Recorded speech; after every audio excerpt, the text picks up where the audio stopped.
Hello everyone, welcome to another interesting and informative session of the Analyst brought to you by Vajiram and Ravi. In today's session, we'll discuss 7 important articles as featured in the Hindu and Indian Express for your comprehensive understanding of the current affairs explained to you in the easiest language possible. The topics are as follows. From your analysis section, which also provide you the much important avenue to practice daily answer writing, in the first topic, we are going to address the important issues surrounding the Aadhaar card as highlighted by the Public Accounts Committee and what are the steps which can be taken. Then in the second topic, we'll try to understand the various issues surrounding the tribal women in our country in the light of the recent judgment by the Supreme Court. Then from your simplified section, we'll take up 5 news. We will not only try to simplify the news for you, but also provide you the much important value addition keeping in mind the approaching mains 2025. So stay tuned. The Parliament's Public Account Committee, headed by K.C. Venugopal, has actually called for a review of the functioning of Unique Identification Authority of India as well as Aadhaar, flagging several concerns, including the high rate of failure of Aadhaar biometric verification. The Aadhaar card, which might be right now in your pocket as well, the issues surrounding it forms an important component of your GS2 paper under the larger theme of government policies and intervention. So let's start our today's discussion by developing a simple understanding that what basically constitutes an Aadhaar card. So if we refer to the definition which has been provided to us by the Unique Identification Authority of India, UIDAI, which remember is a statutory body and it was established under the Aadhaar Act of 2016 and currently functions under the Ministry of Electronics and IT. So as per UIDAI, this 12-digit Aadhaar card number is actually a unique individual identification number.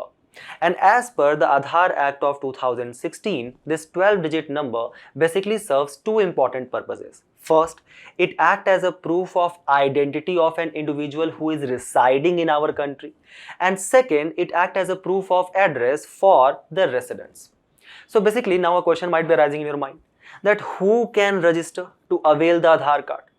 The answer to that is that as per the Aadhaar Act of 2016, any individual who might be belonging to kind of a citizen of any country who is just residing in our country, irrespective of their gender and age, can avail the Aadhaar card.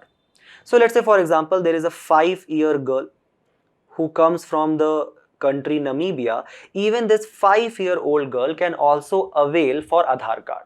So the basic idea which we can imply from this simple discussion is that Aadhaar card does not act as a proof of citizenship. And a direct example of that you guys can also see in the spatial intrusive revision exercise which is taking place in the region of Bihar to make the electoral rolls. In that particular exercise, Aadhaar card is not being considered by the electoral authorities as one of the proof of citizenship. So this Aadhaar card is basically, this 12-digit number is unique for each individual and it is going to be valid for lifetime once it is made. Also, what Aadhaar card is not as per the website of UIDAI itself, or what purposes it does not serve. So in Aadhaar card, there is no profiling which is done on the basis of caste, religion and language, thus upholding the Article 14 of the Constitution, which provides for right to equality and equal protection before law, and also Article 15, which basically prohibits the state to discriminate among the citizen on the basis of, let's say, for example, religion, race, caste, sex or place of birth. Also, is Aadhaar card mandatory for every Indian resident? The answer is no. Also, the information which is available in the Aadhaar card, says for example your name, your date of birth, your gender, your address, that is not uniformly available to all public or private entities. This information, considered as personal information, is only available to those entities which has taken the authorization from the concerned ministries or departments. Next question. Is Aadhaar card mandatory for availing the government services? So the Section 7 of Aadhaar Act 2016 basically mandates the requirement of Aadhaar for benefit and subsidies of those schemes which are being funded out of Consolidated Fund of India or the Consolidated Fund of State. Also, Aadhaar card is indeed required for filing your income tax return, as well as there has been linkage with the permanent account number to actually curb down any kind of illegal money transfer or to curb down the black money. Now, can Aadhaar card be considered as a proof of date of birth? Now here lies the discrepancies, where there are different stands among the different government institutions itself. For example, if we look at the EPFO, that stands for Employees Provident Fund Organization, which is basically a kind of an organization which deals with the mandated pension fund for all the salaried employees in our country, it does not consider Aadhaar card as a proof of date of birth. However, the Election Commission of India, which basically requires the date of birth to actually ascertain that whether you have become eligible to vote or not. So for example, you guys can recall 61st Constitutional Amendment Act of 1989, under which in our country there is establishment of universal adult franchise. So the moment you become 18 years old, you can actually vote and elect your representative in the parliament and state legislative assemblies. So the answer is that how the Election Commission of India is actually going to come to the conclusion that you have become 18 years or not. For that purpose, can it take the date of birth as a proof which is given in the Aadhaar card? The Election Commission of India actually considers that. So there is a kind of a different or conflict of usage which stands between the government institutions itself. Then what are the purposes of Aadhaar card? So let's say for example, if you are saying that yes indeed Aadhaar card is mandated to avail the benefit and subsidies of the various government schemes, what are the uses of Aadhaar card in various government schemes? So for example, there is an Aadhaar card availed direct benefit transfer of the LPG subsidy under the PAHAL scheme. For example, as a consumer under the PAHAL scheme, first of all you pay the market price for the LPG cylinders. And then using these Aadhaar linked bank accounts through the use of JAM Trinity, that is basically your Jan Dhan Yojana, Aadhaar card and the mobile interface, using that a direct benefit transfer of the subsidy is done to the beneficiary's account. Then for example, under the Pradhan Mantri Jan Dhan Yojana, Aadhaar card is actually considered as a document which is sufficient for opening the bank account altogether. And that has actually led to the kind of a huge rise in the number of the people with the bank accounts. 270% increase in the last decade. So for example, right now by the January 2025, as per the data published by the government itself, there exist 54.58 crore bank accounts in which there lies more than 2.46 lakh crore rupees. Thus, can we say that Aadhaar card has actually enabled financial inclusion in our country and plays a pivotal role in sufficient money supply in our economy as well? Then let's say for example, if you want to actually store your important data with the government on a very secure government server, then you can also do that by the Aadhaar linked DigiLocker and you can store your data there. Also, there is a mandatory linking of Aadhaar card with voter ID card. So that basically kind of prevents the duplication of voter ID cards. The bogus voters cannot exist anymore. Also, there is a linkage with the permanent account number as we were discussing, and that basically leads to what? Leads to curbing down the supply of black money. Any transaction which is being made, that basically falls under the purview of the RBI. So now when we have discussed all of this, does there exist a lot of benefits of having Aadhaar card? So there are several benefits which were also upheld in the Bombay High Court versus State of Maharashtra 2022, where the High Court itself implied that how Aadhaar card has led to the promotion of transparent and good governance in our country. For example, there are Aadhaar card linked public distribution system accounts, under which, let's say for example, there is a beneficiary who can now avail subsidized ration under the National Food Security Act 2013. Which basically aims to provide subsidized ration to 2/3 of the population of the country. The point is that by doing so, there is taking place the direct benefit transfer of the subsidy to the beneficiary account. So we are very easily able to identify the primary beneficiary. And at the same time, don't you think that by this process, we have also been able to kind of remove the middlemen which used to exist? Thus, finally, the Aadhaar card has actually provided an identity to those below poverty line people who were earlier not reflected in the government's database. And thus, this governance, this good governance has actually reached to the bottom of pyramid. Also, through this, we are actually able to provide the income support to the Antyodayas, to the people who actually need it the most. The bottom 25% quintile of the income bracket in our country. For example, under the Pradhan Mantri Kisan Samman Nidhi, there is a direct benefit transfer to your Aadhaar linked bank accounts. A yearly transfer of 6,000 rupees is taking place. And don't you think that it is also helping the government to actually go for people-centric governance? And also ensure that these are the people who are actually in the need of such income transfer more, they are getting such direct benefit transfer to also achieve the larger targets of the government. For example, if we are transferring 6,000 rupees to these farmers accounts, it is acting as a kind of an income support for them, and thus it will help to double their income, which was one of the recommendation by the Dalwai committee which was set by the government. Then by removal of such middlemen, by curbing down such duplicate fake ID cards, we have basically reduced down the red tapeism in bureaucracy which used to exist, as well as it has helped us to curb down the corruption. Same time, remember that this Aadhaar card, which actually empowers the resident of India with unique identity and a digital platform to authenticate anywhere, it is also a kind of a random generated number that does not depend upon the caste, creed, religion and the geography. Through this, the people can actually avail benefit of various services. For example, mobile connection, LPG connection, opening a bank account. And thus now there is a data-based policy making and more people-centric governance.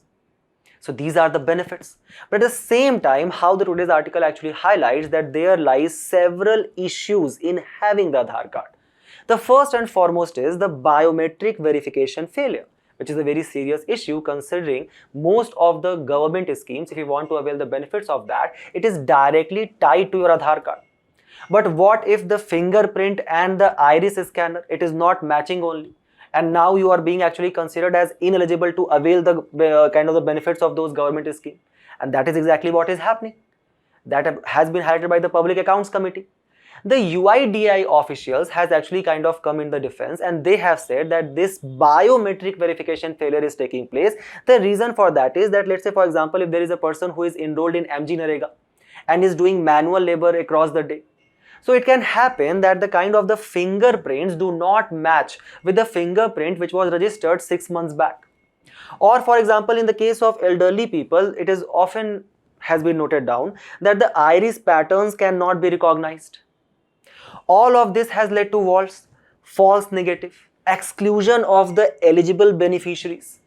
Such as, for example, read the particular headline here, that how there was a girl who was 11 years old and the child's family was actually refused subsidized food allegedly because their ration card had not been linked to the Aadhaar unique ID number following a government rule. And don't you think that basically amounts to failure in the delivery of public services? This can also become a kind of an ethics question. You guys can actually comment down that what are the ethical issues which are involved here and what is the ethical approach which you will take in this particular case. Then there can also act or kind of exist technological hurdle. So for example, there are kind of a biometric authentication which is required, and that also requires a sound digital infrastructure in our country. First and foremost, you guys can actually recall that how in the previous lectures we were discussing that only 54% of the population in our country has access to smartphones. And how this internet penetration in the rural areas, there are still 46% of the villages which do not have fast internet connectivity. Now look at the technological hurdles, such as for example uninterrupted power supply, or for example how to actually avail such biometric authentication. You guys will require efficient functioning of point of scanner machine. You guys will require adequate mobile and internet connectivity, smooth functioning of data repository services. Now don't you think that all these 4 parameters will kind of be jeopardized specifically in the tier 3 cities and in the rural areas? And any such then biometric authentication failure will lead to what? Kind of exclusion of the eligible beneficiaries altogether. Then there is also exists that this particular Aadhaar card based policy making is not a foolproof process considering the issue of duplication and the delays in deactivating the cards of the deceased. Because as per the UIDAI, any such kind of, let's say for example, exclusion of the people from the Aadhaar card, it can only take place by voluntary method. So what if a person has died, and what if the Aadhaar data has been compromised, and now this Aadhaar data is actually being used to, let's say for example, avail the benefits under the PDS scheme, even though that particular person is not alive anymore. Look at the heading again, fake Aadhaar card used for property registrations. So even duplication of Aadhaar card is actually an issue. Then there are data security concerns, because many of the times these banking correspondents who are using this Aadhaar enabled payment system, they actually operate without any accountability framework over them. So for example, they ask repeatedly from the consumers to actually authenticate their Aadhaar card on number of occasions. And thus they kind of start remotely controlling the Aadhaar card, which has actually led to cases of illegal money withdrawals. And at the various times, the beneficiaries has found out that, let's say for example, I have made Aadhaar card to actually avail my payment under MG Narega. But then suddenly I have realized that I have to pay certain stipend for some health insurance scheme, which I did not provided consent for. That banking correspondent, to meet the target, has actually used my Aadhaar card to enroll me in that particular insurance scheme. And obviously, don't you think all of this obviously constitutes to violation of right to privacy, where there has been number of reported cases of data leaks from the government servers. Look at the heading again, how the personal data of 815 million Indians actually got breached. An American cybersecurity company actually claimed that the personal identifiable information of many Indian citizens, including Aadhaar numbers and passport details, are actually being sold on the dark web. However, UIDAI actually refuted this WikiLeaks report of Aadhaar data is no, said that no, our system is completely secure. But any such data leak is obviously makes such Aadhaar card important information prone to cyber attacks, and thus breached right to privacy, which was held as an integral part of right to dignified life under Article 21 of the Constitution in KS Puttaswamy versus Union of India 2018, repeatedly asked in your prelims examination. So the question arises, what can be the way forward? What are the steps which can be taken? So as per the Center for Internet Studies, instead of providing such biometric information, which is very integral part of the right to privacy of any individual, we shall actually switch to smart cards. The smart card, which does not require such biometric authentication and only work on smart pins. So let's say for example, there will be a card and it will contain an important pin. Now let's say for example, if I want to avail any kind of MG Narega benefit, so I can just share this particular pin with the government website. The government will transfer me this particular amount which is required, and then it is completely my discretionary power or my will that I can, if I want, I can just keep on changing the pin, just like how for example we change the pin of the bank accounts. Then it is also very important for the government to make a rule to limit the use of Aadhaar in the public domain. Like for example, even when we are going to avail a normal SIM card, we are actually providing our Aadhaar data. And in case of, let's say for example, any strict regulation, it can actually lead to our leakage of data to various companies, which can actually help that data to create a kind of an echo chamber around us. Third, linking this Aadhaar data with your Digital Personal Data Protection Act of 2023, which actually provides that, let's say for example, if there is a data principal, that is you have generated any kind of data which is a sensitive data, personal data to you. So this data can be used first of all only for lawful purpose, and even for lawful purpose it can only be used by your consent. And it is complete responsibility of any data fiduciary to actually ensure the secrecy of such data. Then very recently the government actually brought Aadhaar Amendment Rules 2025, which allows the government and private entities to actually use Aadhaar verification for travel, tourism, hospitality and healthcare, to actually, which go beyond the government welfare scheme. It also states that any organization or entity who is seeking such authentication rights must apply through the concerned ministry. So there is a check and balance system which has been created, but this also actually contradicts the Supreme Court's 2018 ruling, where Supreme Court has specifically struck down the Section 57 of the Aadhaar Act of 2016, where this kind of data, Aadhaar data, could also be used by the non-government entities. Also, Supreme Court has specifically said that any such Aadhaar metadata can be stored for only maximum of 6 months.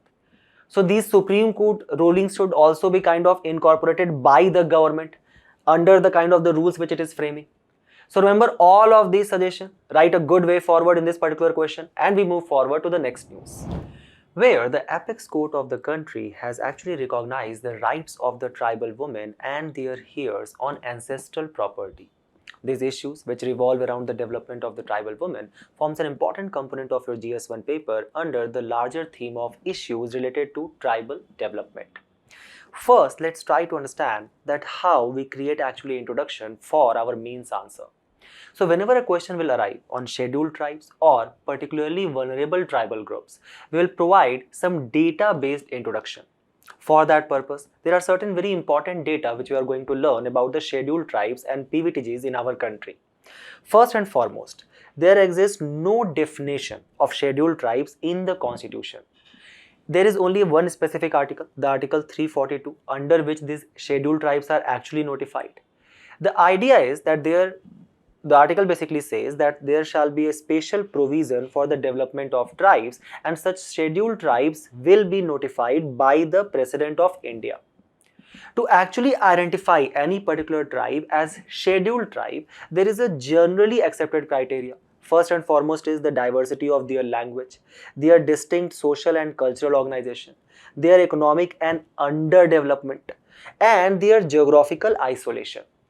When it comes to identification of these 75 important particularly vulnerable tribal groups, we are going to refer to the criteria which was set up by the Deepen Commission, according to which these are the basically tribal groups which still practice pre-agriculture level technology, where there is a stagnant or declining population, or there is extreme low level of literacy, or there exists subsistence level of economy. So as per the 2011 census data, the number of scheduled tribes in our country were 705, out of which 75 of them are particularly vulnerable tribal groups. Their population was around 10.43 crore, or approximately 8.6% of the population at that point of time. Of these tribal people, almost 89.97% were actually living in rural areas, and the overall literacy rate was 58.96%. In this particular map, there are some important tribal groups which has been given. So you guys can also integrate one map in your answer on the right side, just showcasing some important PVTGs. Now let's try to understand the status of scheduled tribe women. What are the contribution of tribal women? So if we refer to the census 2011 data, it tells us that the sex ratio among the tribes in our country was 990. Which stood in sharp contrast to the overall India's average sex ratio, which was 933. Thus actually reflecting that there was less preference of son meta preference among the tribes in our country, as well as existence of several matrilineal tribes, such as for example Khasi in Meghalaya, or for example Izawas in Kerala. Also, these tribal women, they play pivotal role in the economy of the tribes, such as for example, they take equal participation in the various kind of shifting cultivation which is practiced by these tribes, such as for example jhum cultivation or podu cultivation. Also, they play integral part in the collection of minor forest produce, such as for example the sal or muhua, from which there can be production of oil as well. Also, these women, they play pivotal role in the creation of self-help groups or micro-industries at the grassroots level. One of the classic example of that is production of Apatani textiles, which is actually done by the Nishi tribe of Arunachal Pradesh. Then these women, they actually kind of holds as a harbinger of the preservation of culture for future generations. A very good example, very recently, there was a particular self-help group, Nurangu, which is basically hails from the region of Wayanad in Kerala, was actually in the news, where women actually took the initiative to actually preserve more than 180 indigenous varieties of tubers. Why? To actually preserve the culinary diets for the future generations to come. Then they play the kind of a pivotal role in preserving the linguistic diversity, to actually preserve the language of the tribal people, such as for example the language Ho, Santhali, right, Gondi, etc. Or for example, they also are integral part in the celebration of the festivals, very unique festivals, like for example Kali Poldhu festival by the Kodava tribe in the region of Karnataka, where they actually worship firearms. Or for example Sal worshipping by the Sarhul tribe of Jharkhand, where they actually kind of preserve the sacred groves, and thus these women, they also play a very pivotal role in the preservation of environment. You guys can actually recall here the Chipko moment. If any one of you can actually provide a little bit of insight in the comment box that what was Chipko moment and a very pivotal role played by the women in that. However, there are various issues which are actually being faced by the scheduled tribe women in our country. For example, there was a very prominent article with the headline that Gender Budget 2025, how there are bigger allocations for the tribal people in the budget, but there is a very little impact at the grassroots level. For example, in this year's budget, the allocation to the tribes has been increased to 4.49 lakh crore, thus basically constituting a 37% increase from 2024. Also, almost 300 crore rupees has been given to Pradhan Mantri Jan Man Yojana, which basically kind of directs for the development of particularly vulnerable tribal groups in our country, such as for example provision of pakka houses for them under Pradhan Mantri Awas Yojana, or for example proper sanitation and drinking water supply under for example your Jal Shakti Abhiyan, Jal Jeevan Mission, or for example creation of pakka roads under your Gram Sadak Yojana. So almost 300 crore rupees has been provided to that. But at the same time, just look at the little impact of that. First and foremost, let's say we are saying that there are a lot of schemes of which these tribal women can get direct benefit from, such as for example MG Narega, or they can also get subsidized food under the PDS.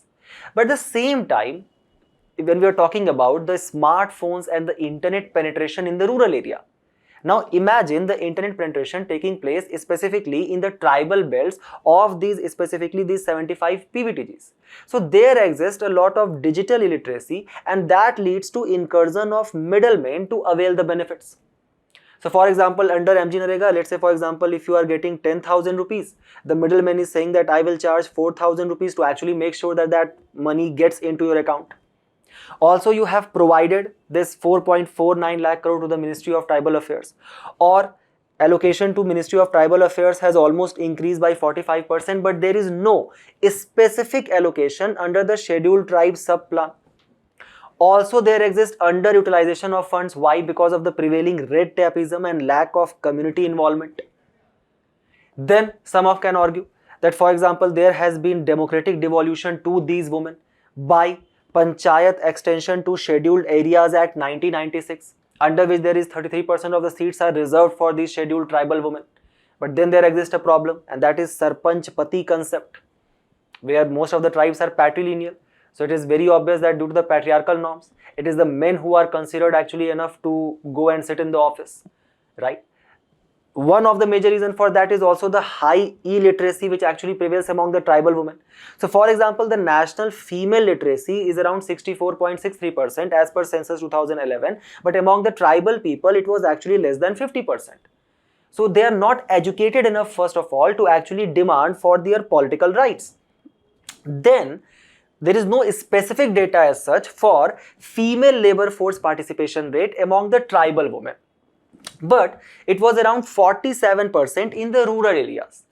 One can make a very simple guess that majority of these women are actually involved in kind of either the micro level industries or agriculture, thus earning kind of meager incomes, which does not translate into any kind of financial independence. Then, as per the Time Use survey, almost 81% of these tribal women actually participated in the unpaid domestic work.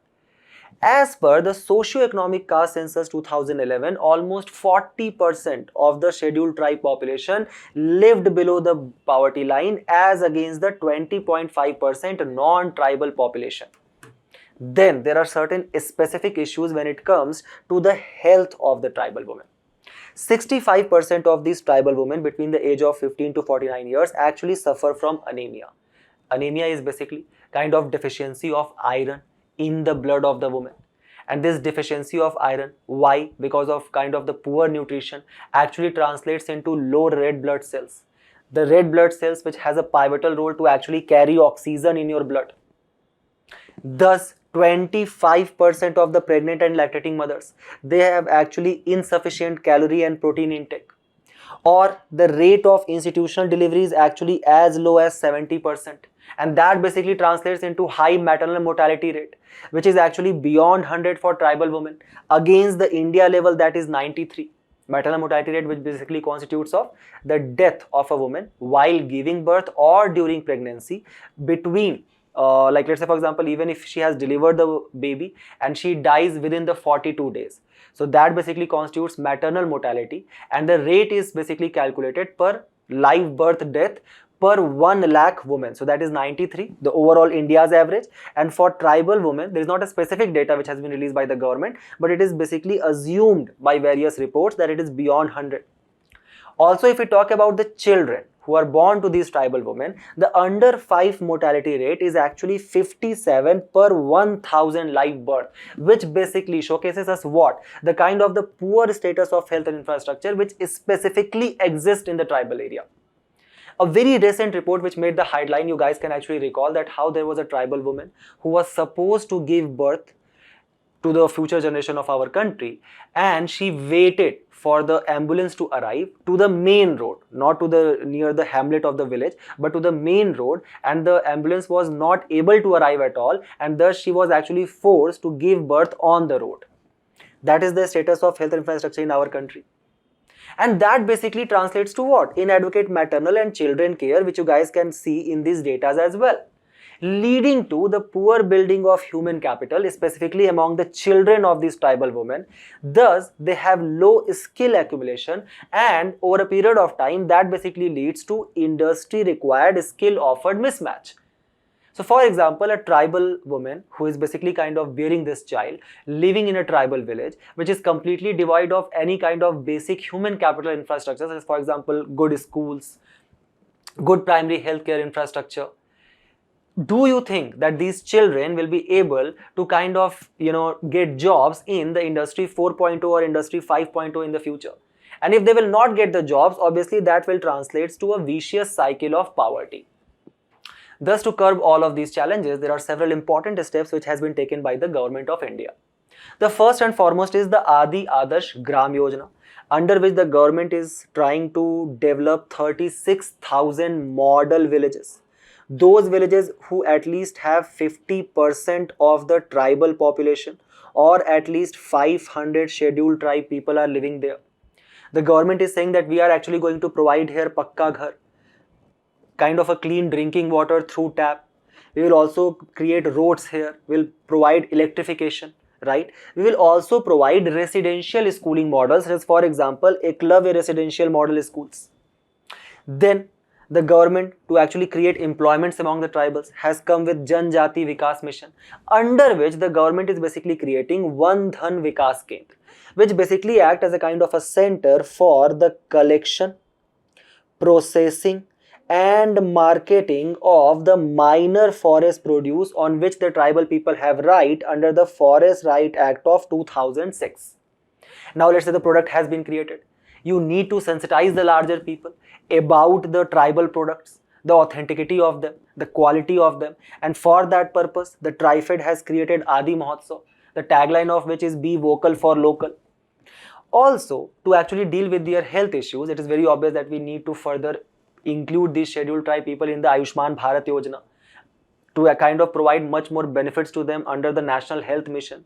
As well as there is a specific target which the government envisages to achieve, and that is to eliminate the sickle cell anemia by the year of 2047, specifically among these tribal women, and this was announced in the budget 2023. So remember all of these schemes. If a question comes on tribal issues, just include these schemes in your answer. Also, we will try to see that what are the recent steps which has been taken by the government of India on the lines of the constitutional directives. So for example, Article 15 clause 4 and 16 clause 4, it basically provides for reservation of seats in educational institutions and government jobs for scheduled tribes. Article 38 establishes our country as a welfare state. So we have to take care for the preservation of the culture of the tribals, as well as make sure to actually kind of integrate them in the main economic line. Then under the Article 46, there is a specific directive to the government to promote educational and economic interest of scheduled tribe. Article 275 basically provides for financial assistance which shall be given to the state by the central government for the welfare of scheduled tribe. Article 330 provides for reservation of seats for scheduled tribes in Lok Sabha and State Legislative Assembly. And ultimately, there is a proper National Commission for Scheduled Tribe, which is a constitutional body created under the Article 338 of the Constitution. When Supreme Court was giving this judgment, the Supreme Court has also highlighted this Article 38, Article 46 in the judgment, where Supreme Court has upheld the right of the legal heir of a scheduled tribe woman to have an equal share in their maternal grandfather. So for example, imagine a matrilineal society like for example Khasis in Meghalaya. So now if a woman is basically incurring a child and that child has an equal share in their maternal grandfather's ancestral property as well. So also quote this recent judgment by the Supreme Court if possible in the conclusion. We have reached to the end of this discussion. So just try to attempt this particular question and we move forward to the next news, where we are going to analyze that why China is actually leading the green energy sector and how it has actually transitions and transformed itself to becoming a green energy giant. The article today tells us that how China has actually installed more wind and solar panels in the year of 2024 than every other countries combined. So for example, if we keep India, USA, Australia, all of the countries, and whatever the investments which we have done in solar and wind panels, China has actually surpassed us in all of that. For example, just look at the data here. Leading countries in installed renewable energy capacity worldwide in 2024. Look at the staggering number of China in gigawatts, 1827 gigawatt, which is almost 4 times more than US, almost 9 times more than third and fourth country, that is Brazil and India respectively. So our country has currently 4th largest installed renewable energy capacity in the world. Why China has been able to do it? Because of the firm control over the extraction of key raw materials such as for example polysilicon and lithium. So for example, if you are creating those solar photovoltaic modules, we require silicon. Silicon is the kind of the material which actually converts the sun energy into electricity. And for example, lithium chips. If you guys can recall how in that mineral supply lecture, we were actually discussing about the complete control of China on the supply of these critical elements. China has also asserted dominance over the manufacturing of the solar panels, wind turbines and batteries. So in 2024, China allocated a remarkable $940 billion into the renewable energy sector. By the year of 2006, the China had a kind of a meager investment of $10 billion, and just see the kind of the staggering number they are investing actually now into the renewable energy sector. If we compare our country's investment to that, it actually stood at $3.4 billion, which is again less than what China was investing back in 2006. We are investing almost 3 times lesser than that in 2024 as per KEEB or Council on Energy, Environment and Water. Why? Why China was required to do such massive investments and transition its green energy sector? First and foremost there was a mounting crisis of extremely high level of air pollution in China cities like for example Beijing. Then as the China's population was increasing and it was basically transitioning itself into a kind of a manufacturing hub, obviously there was a surging electricity demand and over reliance on imported oil. Let's say for example it was reliant on imported oil. At the same time, there were also concerns related to safe line of communication in sea. Why? Because of sensitive shipping lines in Strait of Hormuz, recently closed by Iran in the backdrop of Israel's attack, and South China Sea. So you guys can recall the 8-dash line, where there is a kind of a contest in the South China Sea between China and for example countries like for example Philippines. So there is a kind of a huge issue of sensitive shipping lines, and China was also reliant on what? Imported oil. Thus, there could have been an impending balance of payment crisis. China kind of predicted that, and in its 11th five-year plan, which was for between 2006 to 2011, it actually elevated its green energy to national strategic priority, and thus kind of brought a law called as Renewable Energy Law 2005, under which what happened. So first of all, the government authorities of China, they identified the prospective locations for creation of huge wind and solar farms, such as for example Gansu, Inner Mongolia, Jiangsu. And then China's authorities basically kind of enrolled the important state-owned enterprises, such as for example National Development and kind of Restructuring Commission, or for example National Energy Authority, so as well as the public sector banks.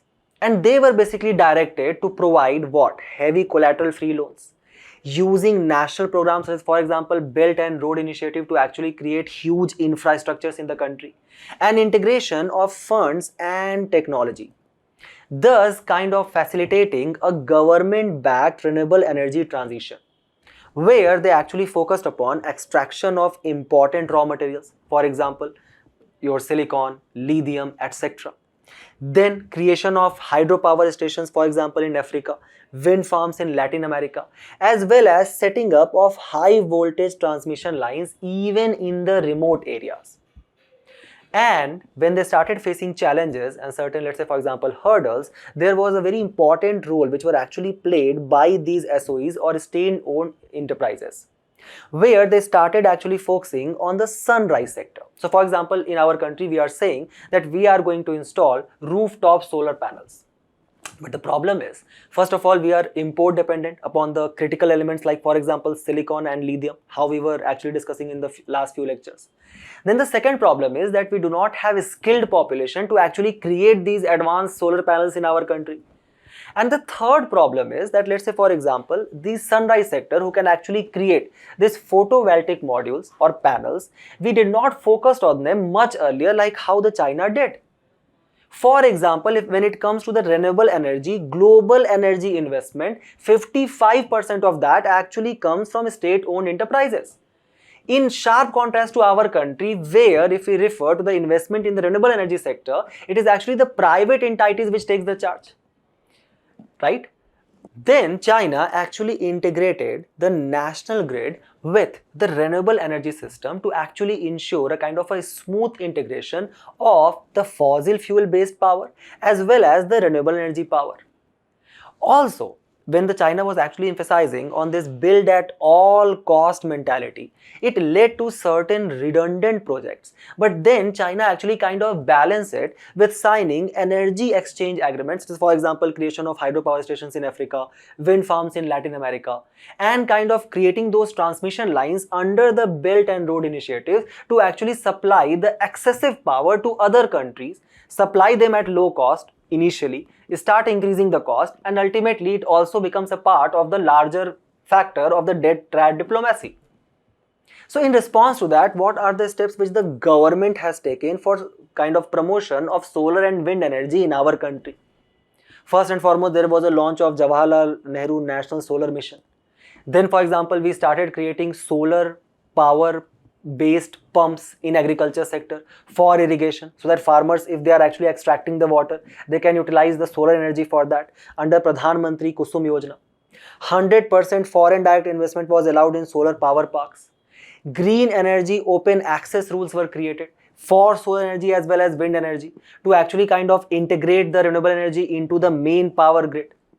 Then to actually kind of skill the people to create these modules, photovoltaic panels, the government brought Surya Mitra skill development programs, and also launch an international solar alliance where the government is basically envisaging creation of a kind of a national grid as well as integrating it with the international grids, so to actually supply and create a market for the solar energy, just like how China has done under the Belt and Road Initiative. Then for wind energy, the large hydropower projects, renewable energy projects, so they were basically also done. Sorry, this is not for wind power but actually hydropower. Then there were hydro purchase obligations which were actually put up on the DISCOMs, distribution companies. Interstate transmission charges were waived off. Promotion of pumped storage projects were done, as well as budgetary support for cost of enabling infrastructure was provided by the government, such as railways, transmission lines, etc., where the government said that okay, you create such hydropower plants, and we are basically going to kind of substantiate that by creating a kind of a facilitating infrastructure.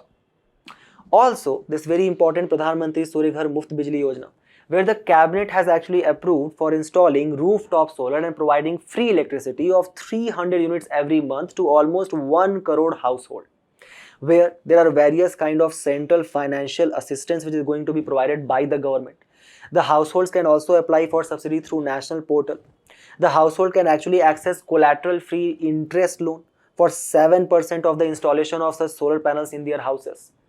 So remember all of these important steps which has been taken by the government to actually avail what? To actually achieve our Panch Amrit target, where the idea is that by the year of 2030, we are going to produce non-fossil energy capacity of 500 gigawatt, thus fulfilling 50% of our energy requirement through the use of renewable energy by the year of 2030, making our country a net zero carbon emitting country by the year of 2070.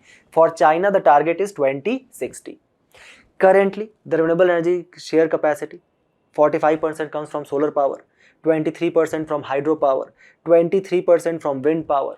So remember all of this important data, factual information for prelims, and we move forward to the next news, where we are going to discuss a very important social issue. The social issue where a B.Ed student actually set herself ablaze on July 12 on the premises of Fakir Mohan College in Balasore, Odisha, where she was actually staging a protest against the college alleged inaction on her formal complaint of sexual harassment. She succumbed to her injuries, and thousands of people who did not know her attended the cremation in her village, a kind of a gesture which is usually reserved for rich and famous. Some of you might be thinking that is this even a serious issue? Yes, indeed. The sexual harassment which is faced by the women at workplace, at government institutions, in important and big companies like, for example, HDFC, Wipro, Axis Bank, Kotak Mahindra, is indeed a serious issue. For example, if you look at the total number of sexual harassment complaints, it actually existed of around 455, and we are talking about the huge big corporates which exist in our country. Remember that these are the registered complaints. So what are the issues revolving around the Prevention of Sexual Harassment Act 2013? The first and foremost is that any such act where the will of the woman is compromised and where she is actually forced to kind of compromise her dignity, which also basically act as a violation to the right of dignified life under the Article 21 of the Constitution, it basically leads to a kind of a psychological impact, which basically dents her confidence, which basically leads to post-traumatic stress disorder, which actually kind of tells the woman that the dignity and the autonomy which she has on her body can be compromised by certain scrupulous men. Then it also, there are kind of, it has been found that many of the time the victims of such sexual harassment, they are actually reluctant to report. One of the very important reason is the inefficient grievance redressal mechanism. For example, if you refer to the World Bank research, just look at the number of women who actually faces sexual harassment. 88% of them in Delhi, 1% reported to police. Or for example, 50% of women in Chennai, only 6% who reported to police. But why? Why such reasons for underreporting? First and foremost is lack of awareness of the government act, like for example, Prevention of Sexual Harassment Act. Or for example, perception of crime as not serious enough to report. Socio-cultural factors like for example, defamation of the family if the case comes out. Low trust in the grievance redressal system altogether. The hassles of reporting. The fear of actually facing the victim blaming. Then there also exists low adoption of the provisions of the Prevention of Sexual Harassment Act 2013 even among the government institutions. For example, under the Ministry of Sports, there exists 30 sports federation. Only 14 out of them has actually created internal complaint committee as designated by the POSH Act 2013. Don't you think that all of these issues surrounding the dignity of the woman actually impacts the female labor force participation rate and ultimately dents the idea of the Viksit Bharat by 2047? So, when we specifically talk about the POSH Act, so what are the issues prevailing in the Act altogether? First and foremost is, we will go a kind of, a bit contrary to the kind of the issue which is prevailing. There do exist a kind of a gender bias, where it protects only women and not men against the sexual harassment. Or for example, when it showcases or lists down that it is actually constitute of any kind of unwanted advances by the opposite gender, it is basically silent on the harassment by the same gender. Then specifically if we take the case study of Odisha incident, no mandatory provision for internal complaint committee is there. That how such internal complaint committee can be created. It will constitute of whom. It will be constituted within how many days of the complaint. So no such mandatory provision actually led first of all in the delayed formation of such internal complaint committee. And in that internal complaint committee, the kind of the voice of the students or any representative of the student was not included at all, thus giving complete clean chit to the accused. Then the accused person in this particular debate, was actually kind of has been alleged to have discretionary powers, and these discretionary powers which are accumulated by the people at high positions many of the time lead to the exploitation of women or men under them. For example, here in the case was a kind of a professor. The professor who was in charge of giving marks for mid-sem or actually kind of approving the final year projects if the girl wanted to, let's say for example, go for PhD or higher degrees. So such discretionary power, unchecked discretionary power actually provides these people a lot of free hand to actually commit such atrocious acts.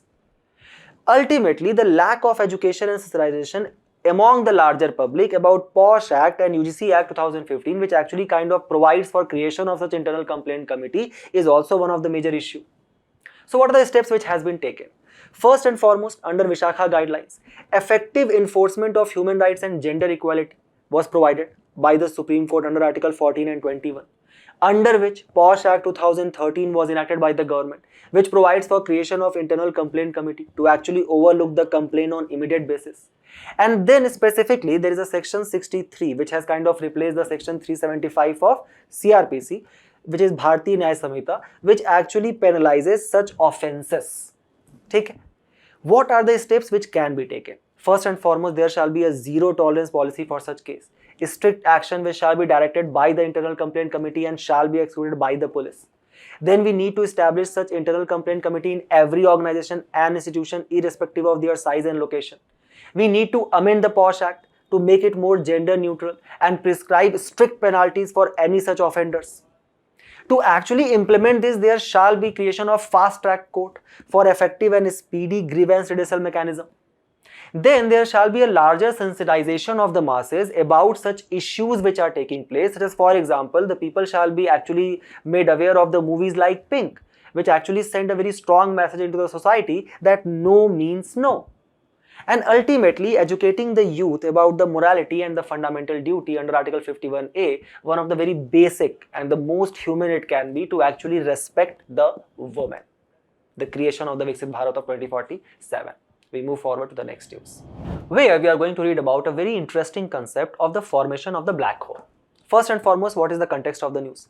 So scientists have actually reported the discovery of gravitational waves from the merger of two black holes. Take it. Black hole mergers are some of the most spectacular events in the universe, releasing a massive amount of energy that is actually propagated to a very large distance through the gravitational waves. So for example, any body, any object, like for example me here as well, we also are basically kind of emitting any kind of gravitational waves. But they are so minute and negligible in the larger existence that it cannot be detected. These black holes, the kind of the massive gravitational waves which they release, that basically leads to their detection. The movement of, like for example, what are these gravitational waves? So they are like movement of boat in a lake produces ripples in water. These gravitational waves are also the ripples in the space-time which is created by these massive objects. So let's first try to understand that. Just like how a wave in pond are created by the disturbances in the water, the gravitational waves are created by the disturbances in the fabric of space-time. How does that take place? So when a black hole by itself makes a deep dent in the fabric of space-time, it doesn't throw out any gravitational waves. But when two black holes orbiting each other, as they orbit, they kind of whiz around each other so quickly that instead of just making a dent in space-time, they start creating these waves. And these are called as gravitational waves. Okay? For example, a lot of things can create gravitational waves like me and you, but most are too weak for us to measure. Because black hole distort the space-time altogether, they create such waves. Now the idea is that, okay, this black hole in the consideration, what are they, how they are formed? Let's try to understand that. Let's say there is a star. Now this star is 200 times the mass of sun. The current mass of our sun is 1.989 into 10 to the power 30 kg only. 200 times the mass of sun. Okay? And again, this 1.989 into 10 to the power 30, that is the mass of the sun, is only 3.3 lakh times the mass of earth. Then do it into 200 times the mass of our sun. Okay? So there is a huge star. Now what happens that over a period of time, in course of billion of years, the nuclear fusion that starts slowing down. And because of that, the core of the star cools down. And the hydrogen basically starts converting into helium. And thus, as the stars slow down, the particles, because of the impact of gravity, the center of mass of this star collapses on itself altogether. And now that creates a kind of another chain reaction where all the particles are basically colliding with each other. Thus takes place something called as a supernova, or explosion of a massive star, which basically emits a huge gamma ray burst. Now, let's say there is an intense gravity field has been created because the gamma ray burst, what it has done? It has converted everything around into tiny matter, which is basically they are collapsing with each other. And thus there has been a creation of a huge concentration of matter packed in a very tiny space. And according to NASA, that is exactly the definition of black hole. Now, the problem is, so what happens that because of this huge kind of collision which are taking place in this region of black hole, there has been creation of singularity. Right? Singularity is basically a space where there is a huge concentration of matter in a very tiny space. And because here in the singularity, the escape velocity for the particles has actually become much higher than the speed of light. Can anybody comment the speed of light in the comment box? So the idea is that no light can get out of this region, right? And that is why it is being called as black hole. So how we will identify this black hole? Two processes can be taken. First, gravitational waves. Second, that what is happening that around this black hole, there is something called as event horizon, which is basically the boundary of a black hole, which is emitting all kind of radiation. And the radius of this event horizon is called as Schwarzschild radius, where still the escape velocity is actually equal to the speed of light. So thus there is a kind of a black hole here, and there is a kind of a light which is being emitted by it, where there is a kind of a escape velocity is still equal to the speed of light, so it can escape. And here all the matters are basically collapsing into it, and thus they are basically kind of being engulfed, and creation of singularity is taking place. This is exactly the diagram which you guys might have also seen in that movie, right? The very famous movie which was directed by the Christopher Nolan recently. So the idea is that we have understood black hole. This is the kind of the path which can be taken. So let's say for example there is a small star. If the collapse of center of mass will take place, it converts into red giant. Over a period of time it scatters and becomes a planetary nebula, from which various white dwarfs are created. But if it is a large star, then first of all it will convert into red supergiant, and then supernova will take place, from which two things can take place, either black hole or neutron star. So this is a kind of a evolution of stars.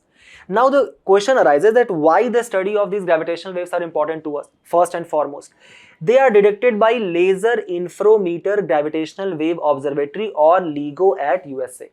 So before the discovery of this gravitational waves, which were also predicted by Albert Einstein's general theory, and they were basically first time discovered in the year of 2015, the scientists were earlier dependent on electromagnetic waves, like for example X-ray or radio waves, to actually study the universe. But the dark matter and dark energy, they do not interact with electromagnetic waves. So They were basically invisible to the traditional measuring devices like telescope. But now we have LIGO, and LIGO can basically kind of detect the gravitational waves, and that actually has provided a new vision to study the universe, to actually identify such black holes. Such as, for example, this supermassive black hole in the center of the galaxy Messier 87. So remember LIGO, remember gravitational waves, remember the formation of black hole, and we move forward to the next news, where a very interesting article has appeared, which has actually kind of provided an insight to us that how the government of the day is actually held accountable by the opposition. For example, it says that how there is a question hour every day, 60 minutes a day, which actually put union ministers into the hot seat. They are obliged now to reply either orally or on the floor of the house or in the writing. On average, 9 questions are answered orally on the floor of parliament every day, and over 400 questions receive written replies daily. This question hour is one of the few tools which are still available in our parliamentary democracy to hold the government accountable. So, for example, there were some 12 questions which were asked in the budget session of parliament, and that actually showcases a lot of discrepancies which actually exist in the various government schemes, which you guys can actually use if you are writing about those schemes in the mains. For example, under Atal Pension Yojana, 1.11 crore accounts were closed since its inception in 2015. Very recently, the government has made income taxpayers ineligible to actually enroll in this Atal Pension Yojana at all. Then Udaan scheme to actually promote the civil aviation sector of our country. 619 routes were operationalized, out of which 48% has become non-operational by now. 114 routes discontinued before the completion of 3 years itself. Then, as again, when the question was asked to the minister in the parliament, the minister replied that how 430 death has occurred due to the hazardous cleaning of sewers by these manual scavengers in the last 5 years. Remember, manual scavenging is banned in our country since 2013. And as per the socio-economic caste census of 2011, 97% of manual scavengers basically comes from scheduled caste and scheduled tribe. Cyber attacks, 75 lakh plus cyber attacks took place in India last year. That was 76% increase since 2020. Pradhan Mantri Kusum Yojana, we were discussing in the context of solar energy. 10,000 megawatt was sanctioned for renewable energy based on power plants. Only 4.3% of that has actually been installed. Despite all the efforts which you are taking for the welfare of the farmer, average amount of outstanding loan per agricultural household has increased to 74,000 rupees. So, in this context, let's try to understand what is question hour. So, when we talk about the devices of parliamentary proceeding, there is question hour followed by 0 hour, and then the regular business of the day takes place. What is question hour? First of all, question hour is not explicitly mentioned in the constitution. Article 113 of the constitution only says that each house can have the power to frame their own rules. They have the authority, under which both Lok Sabha and Raj Sabha has basically framed the rule for procedure and conduct of business. So under these rules of procedure and conduct of business, the first hour of every parliamentary sitting is actually considered as question hour, where the question can be asked to whom? To both private member as well as minister. What are the types of question?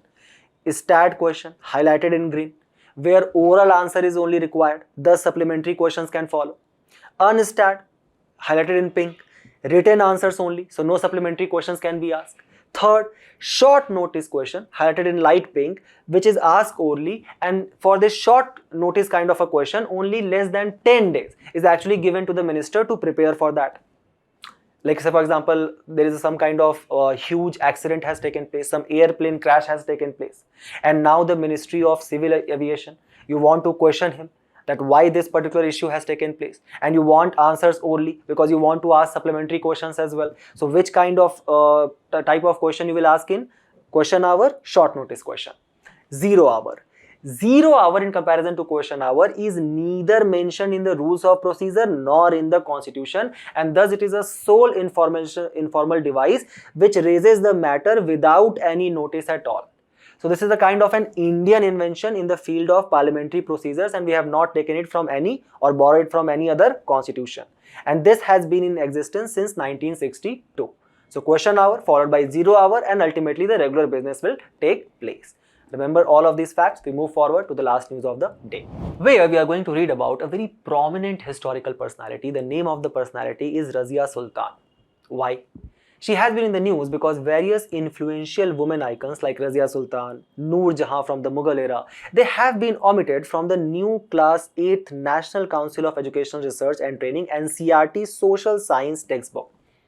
The idea is that the new Class 7 textbook actually culminated before the 12th century timeline, and this content has now been included in the part 1 of the new Class 8 textbook. So there has been a lot of omissions and inclusions which are being done in the new NCERTs, and these new NCERTs shall also be read by you as well. The point is why Raziyya Sultan actually holds importance and is one of the significant personalities of the medieval Indian history. First and foremost, she was the daughter of Iltutmish, who was the second Delhi Sultan following Qutbuddin Aibak. Qutbuddin Aibak, who was basically the slave of Muhammad Ghori.